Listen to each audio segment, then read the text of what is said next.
എല്ലാവർക്കും news first മലയാളത്തിന്റെ പുതിയൊരു വീഡിയോയിലേക്ക് സ്വാഗതം. ക്രിക്കറ്റ് വാർത്തകൾ ആദ്യമേ അറിയാൻ ഈ ചാനൽ മറക്കാതെ സബ്സ്ക്രൈബ് ചെയ്യുക. ഇന്ത്യ സൗത്ത് ആഫ്രിക്ക ഒന്നാം ടെസ്റ്റ് മത്സരത്തിൽ ഇന്ത്യയ്ക്ക് കനത്ത തോൽവി.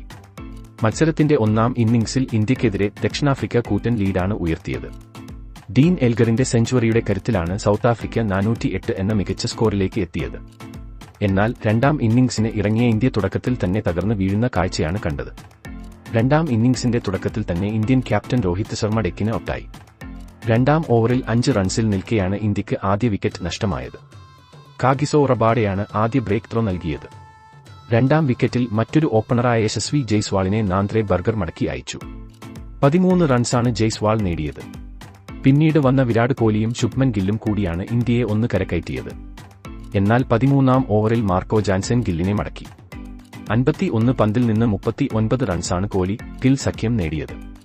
പിന്നീട് 17ാം ഓവറിൽ ജാൻസൻ തന്നെ ശ്രേയസ് അയ്യരെയും ഔട്ടാക്കി.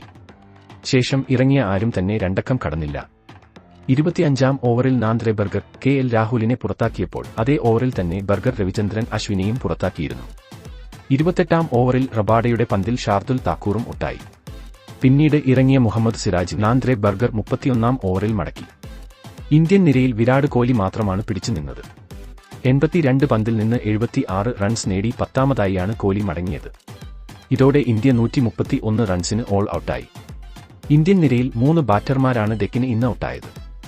ഇന്ത്യൻ ബാറ്റിംഗ് നിര സൗത്ത് ആഫ്രിക്കൻ ബൌളേഴ്സിന് മുന്നിൽ തകർന്ന് അടിയുന്ന കാഴ്ചയാണ് നമ്മൾ ഇന്ന് കണ്ടത്.